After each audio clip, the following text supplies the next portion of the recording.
Hi everyone, कैसे हैं आप सब लोग। तो आज आपकी कहानी भगवान के प्रसाद में आप सभी का स्वागत है। आइए इस कहानी को शुरू करते हैं।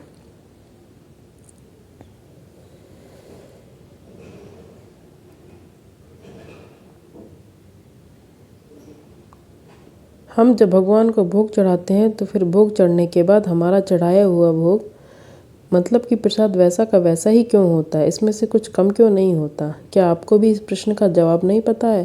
क्या आप भी इस प्रश्न का जवाब जानना चाहते हैं? तो फिर ये कहानी भगवान का प्रसाद आपके लिए ही है। एक दिन एक लड़के ने क्लास में अपने शिक्षक से प्रश्न पूछा कि गुरुजी, हम भगवान को भोग चढ़ाते हैं तो फिर उस भोग में से भगवान कुछ लेते क्यों नहीं है? हमारा प्रसाद उतना का उतना ही क्यों होता है, उसमें से कुछ कम क्यों नहीं होता है? गुरुजी ने उस लड़के को तत्काल कोई जवाब नहीं दिया। उन्होंने उस बच्चे से कहा कि मैं तुम्हें इसका जवाब कुछ समय के बाद देता हूँ।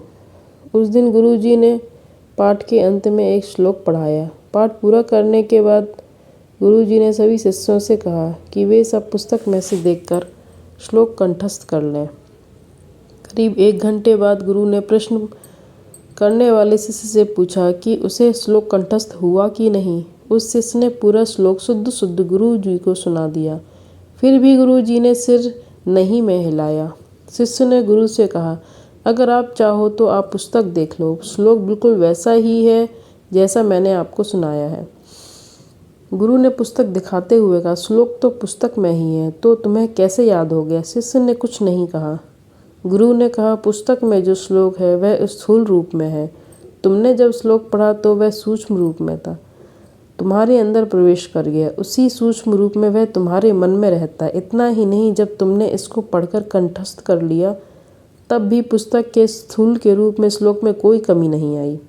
इसी प्रकार पूरे विश्व में रहते हुए परमात्मा हमारे द्वारा चढ़ाए गए भोग को सूक्ष्म रूप में ग्रहण करते हैं और इससे स्थूल रूप में वस्तु में कोई कमी नहीं आती है। उसी को हम प्रसाद के रूप में स्वीकार करते हैं।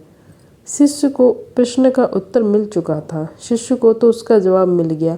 क्या आपको भी अपने प्रश्न का जवाब मिल गया है? तो हमें कमेंट करके ज़रूर बताएं। Thank you.